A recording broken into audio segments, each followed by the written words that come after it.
ഏതാണ്ട് 1995 മുതൽ നീണ്ട വലിയൊരു നിയമയുദ്ധം, അതിൻ്റെ അന്തിമ വിജയമായി ഇന്നലെ ഉണ്ടായ ഹൈക്കോടതി വിധിയെ അങ്ങ് കാണുന്നുണ്ടോ?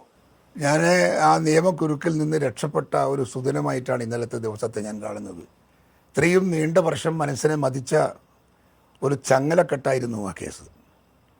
ആ കേസിൻ്റെ അകത്ത് എൻ്റെ സത്യാവസ്ഥ തെളിയിക്കാൻ, നിജസ്ഥിതി തെളിയിക്കാൻ ഞാൻ ചെയ്യാവുന്ന എല്ലാ പ്രവൃത്തികളും ഒരു പക്ഷേ പലർക്കും ചെയ്യാൻ സാധിക്കാത്തതിനപ്പുറത്ത് ഞാൻ ചെയ്തിട്ടുണ്ട്, കോടതിയെ ബോധ്യപ്പെടുത്താൻ. അതിൽ അവസാനം എനിക്ക് കിട്ടിയ കോടതി വിധി എൻ്റെ ശ്രമത്തിൻ്റെ, എൻ്റെ പരിശ്രമത്തിൻ്റെ, എൻ്റെ സത്യാവസ്ഥയുടെ വിജയമായി ഞാൻ കാണുകയാണ്. സമാധാനത്തെ ഇന്നലെ ഉറങ്ങി. ആ കേസുമായി ബന്ധപ്പെട്ട വലിയ ദുരൂഹതകളുണ്ട്. അങ്ങ് എങ്ങനെ സമർത്ഥിക്കുന്നു അങ്ങയുടെ നിരപരാധിത്വം? എനിക്ക് അങ്ങനെ ഒരു കേസ് ഇ.പി. ജയരാജന് എനിക്ക് എന്ത് കാര്യത്തിന് അദ്ദേഹത്തെ, ഞാൻ CPI നേതാക്കന്മാരെ ആരെയും കൊല്ലാനൊന്നും ഞാൻ പോയിട്ടില്ല ഇതുവരെ. കൊലയും എൻ്റെ ലക്ഷ്യവുമല്ല. ഞങ്ങൾ ഇങ്ങോട്ട് തിരിച്ച് കൊല്ലാൻ വന്നപ്പോൾ തിരിച്ചടിച്ചിട്ടുണ്ട് ഞങ്ങൾ, അത് ശരിയാണ്. അതല്ലാതെ ഞങ്ങളാരെയും ടാർഗറ്റ് വെച്ച് ആക്രമിക്കാനൊന്നും ഒരിക്കലും പോയിട്ടില്ല, പോകാൻ ആരെയും അനുവദിച്ചിട്ടില്ല. അങ്ങനെയെങ്കിൽ അവിടെ ഇ.പി. ജയരാജനെയൊന്നും അല്ല വധിക്കേണ്ടത്. അവിടെ നിരവധി പേരെ കൊന്നൊടുക്കിയ CPI നേതാക്കന്മാരുണ്ട്, കോൺഗ്രസ്സുകാരെയും മറ്റ് രാഷ്ട്രീയ പാർട്ടിക്കാരെയും ഒക്കെ കൊന്നൊടുക്കിയ നേതാക്കന്മാരവിടെയുണ്ട്. ഇപ്പോൾ പി ജയരാജനൊക്കെ ചന്ദ്രശേഖരൻ കുറിച്ച് അദ്ദേഹമാണ് ചന്ദ്രൻകുല കേസിൻ്റെ കിങ് മാഷ്. TP ചന്ദ്രശേഖരൻ കേസുണ്ടല്ലോ, ആ കേസിൻ്റെ കിങ് മാഷ് പി ജയരാജനാണ്. പി ജയരാജനല്ലേ ഞങ്ങൾ ഇതുവരെ അങ്ങനെയൊന്നും ആരുടെയും മെനക്കെട്ടിട്ടൊന്നുമില്ല.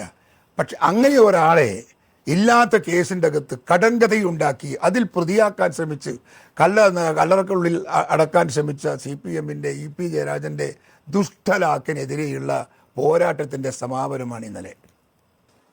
കെ സുധാകരനെ അങ്ങനെ വ്യക്തിപരമായിട്ട് ലക്ഷ്യം വയ്ക്കാൻ CPMന് എന്താണ് അങ്ങോട്ട് ഇത്ര വലിയ പ്രശ്നം? ഞാൻ അവിടെ വളരെ സ്മാർട്ടായി വർക്ക് ചെയ്യുന്ന ഒരു കോൺഗ്രസ്സുകാരനാണ്.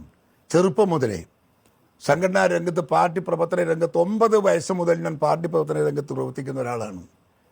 ഞാൻ എൻ്റെ സഹപ്രവർത്തകന്മാരെയും കൂട്ടി ജാഥ നയിക്കാനും മുദ്രാവാക്യം വിളിക്കാനും പോസ്റ്റേഴ്സ് ഒട്ടിക്കാനും സിന്ദാബാദ് വിളിച്ചുകൊണ്ട് ബസാറിലൂടെ കടന്നു പോകാനുമൊക്കെ എനിക്ക് എൻ്റേതായ കുട്ടികൾ എൻ്റെ പ്രദേശത്തുണ്ട്.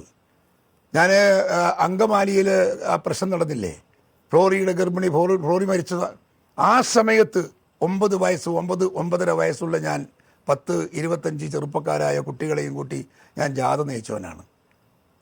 അങ്ങ് തെക്കൊരു ദേശത്ത് അലമാലകളുടെ തീരത്ത് ഫ്ലോറി എന്നൊരു ഗർഭിണിയെ ചുട്ടുകരിച്ചൊരു ഘാതകരെ, ഇക്കൊടിയാണേ കട്ടായം, ഈ പിള്ളേരൊന്ന് വളർന്നോട്ടെ, പകരം ഞങ്ങൾ ചോദിക്കും, ഈ മുദ്രാവാക്യവും വിളിച്ച് ജാഥ പോയവനാണ് 9-9.5 വയസ്സിൽ. എൻ്റെ അച്ഛൻ രാഷ്ട്രീയത്തിൽ അവിടുത്തെ പ്രാദേശിക നേതാവാണ്, എൻ്റെ കുടുംബം കോൺഗ്രസ്സാണ്, എൻ്റെ പ്രദേശത്ത് കോൺഗ്രസ്സുകാരാണ് കൂടുതൽ. സ്വാഭാവികമായി ആ സംസ്കാരത്തിൻ്റെ ഭാഗമായിട്ട് ഞാൻ വളരുമെന്ന് ഞാൻ പറയേണ്ടതില്ലല്ലോ. ഞാനിതായി വളർന്നിരിക്കുന്നു, അതുകൊണ്ട് എന്നെ തടുക്കണം. ഞാൻ നടന്നു പോകുമ്പോൾ ട്രൗസർ ഇട്ട് ഞാൻ ബീഡി കമ്പനിക്ക് മുമ്പിലിട്ട് പോകുമ്പോൾ നിങ്ങൾ ഈ പറഞ്ഞ വാക്ക് CPMകാർ പറഞ്ഞിട്ടുണ്ട്, ഇവനെ വിടാൻ പറ്റൂല, ഇവനെ വിട്ടാലും ഇവിടെ നമ്മളെ ജീവിക്കാൻ അനുവദിക്കൂല എന്ന് എൻ്റെ മുഖത്ത് നോക്കി പറഞ്ഞവരുണ്ട്.